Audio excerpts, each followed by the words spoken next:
Assalamualaikum. Hello children, how are you all? I hope you all are healthy. Are you ready to start studying today? Okay, before studying, let's pray together. Assalamualaikum. Halo anak-anak, apa kabar kalian semua? Saya harap kalian dalam keadaan sehat. Apakah sudah siap untuk memulai pelajaran hari ini? Oke, sebelum belajar, marilah kita berdoa bersama-sama.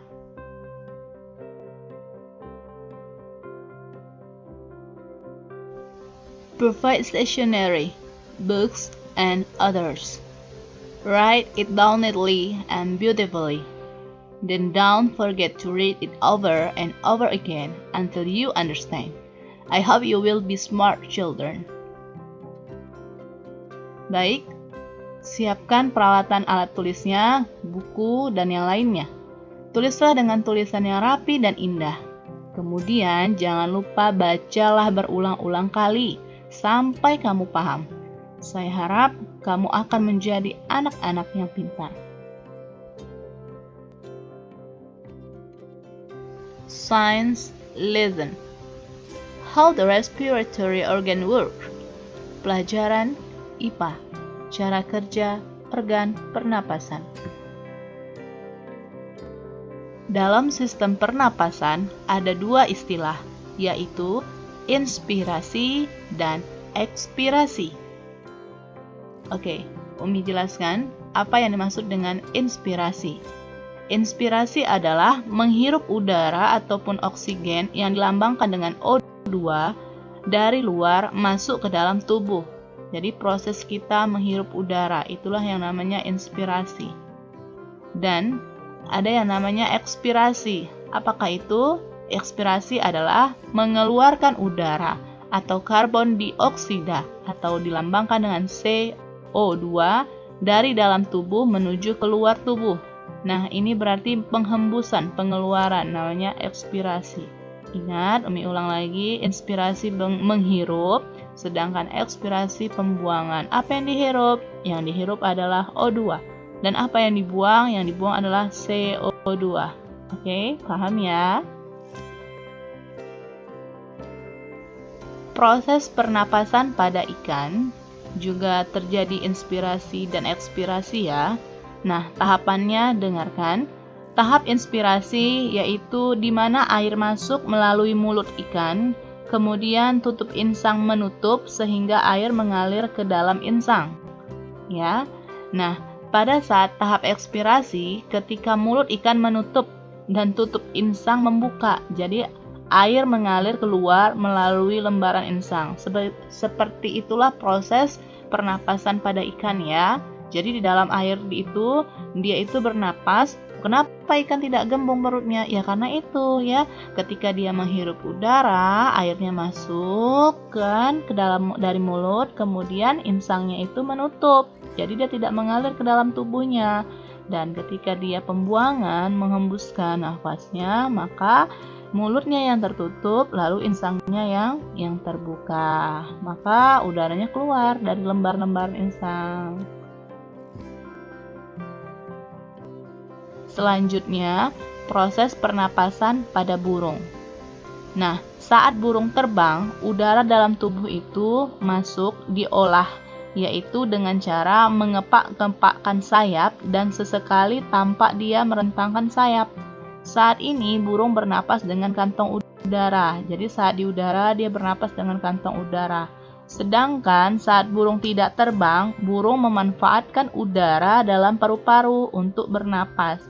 Jadi saat dia tidak terbang itu dia menggunakan paru-paru, dan saat dia terbang dia menggunakan kantong udara atau yang disebut juga dengan pundi-pundi udara.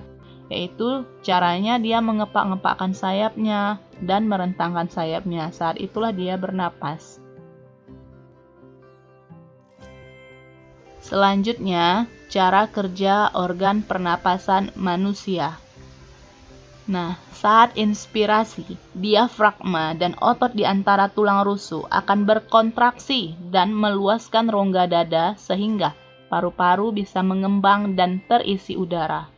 Sedangkan saat ekspirasi, otot diafragma dan tulang rusuk kembali rileks dan rongga dada kembali seperti semula, yaitu mengempis. Jadi saat kita menghirup, mengambil nafas, ya, meluaslah rongga paru-paru kita, mengembang sehingga terisi udara. Dan saat kita menghembuskan atau mengeluarkan nafas, maka rongga dada kita kembali ke posisinya rileks, yaitu dalam keadaan mengempis.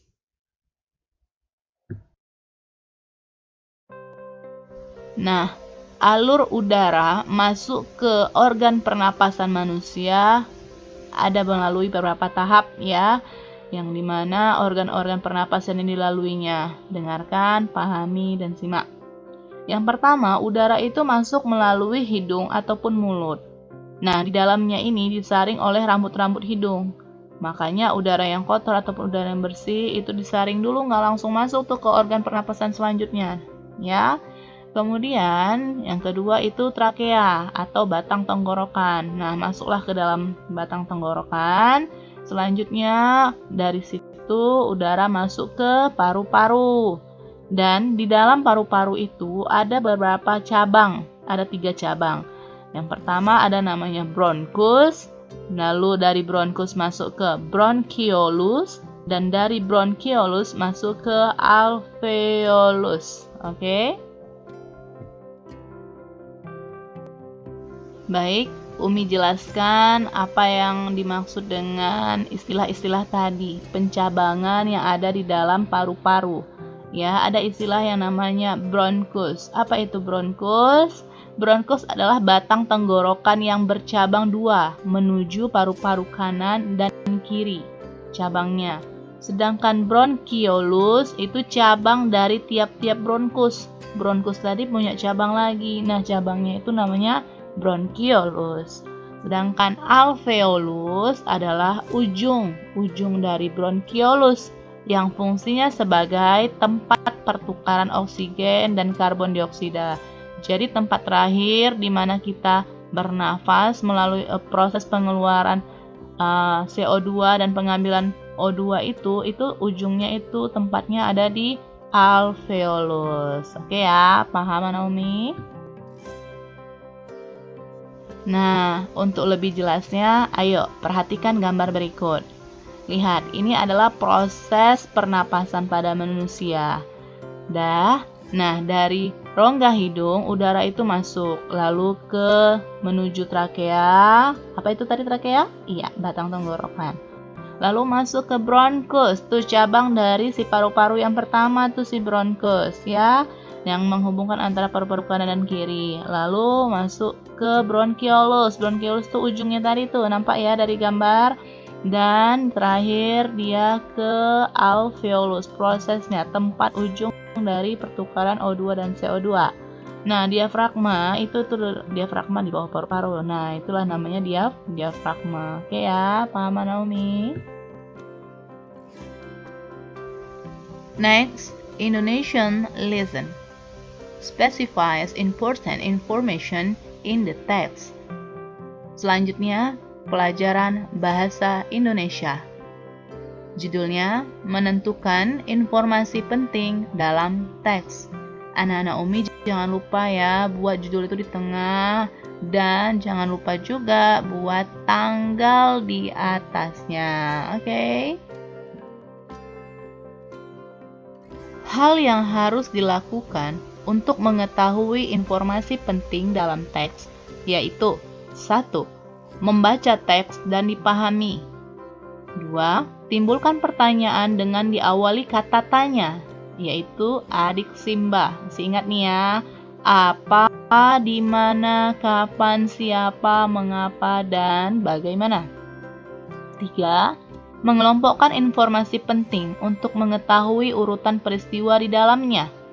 4. Membuat peta konsep atau peta pikiran. Nah, jika kita ingin mengetahui informasi penting, apa sih yang ada di dalam teks itu? Lakukan 4 hal ini, ya. Oke, tadi ada di situ peta konsep. Umi mau jelaskan sedikit. Apa sih peta konsep itu? Peta konsep adalah suatu cara atau strategi untuk menyajikan informasi dalam bentuk konsep-konsep yang saling terhubung dalam suatu rangkaian. Kalau diingat-ingat nih, kalian sudah pernah nih belajar peta konsep di kelas 4. Ayo, masih ingat nggak? Membuat peta pikiran dan peta konsep itu sama, ya. Jadi, ambillah atau sajikanlah informasi yang penting dari paragraf-paragraf tiap paragraf. Sama seperti begini, ambillah ide-ide pokoknya dalam tiap-tiap paragraf. Itulah peta konsep, ya. Fungsi kata tanya. 1. Memahami isi teks.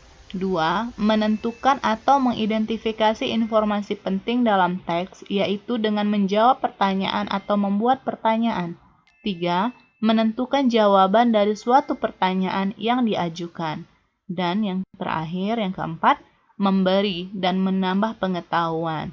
Jadi kalau kita membuat pertanyaan yang diawali dengan kata tanya, itu semakin paham ya, membuat orang membaca semakin paham. Dan ketika kita ingin mencari informasi, timbulkan pertanyaan-pertanyaan tadi, sehingga berfungsilah kata tanya itu ya, membuat kita memahami isi teks lebih paham, dan kita bisa menjawab pertanyaan nantinya kalau kita paham teksnya, kemudian kita ajukan pertanyaan tadi dengan adik Simba, ya.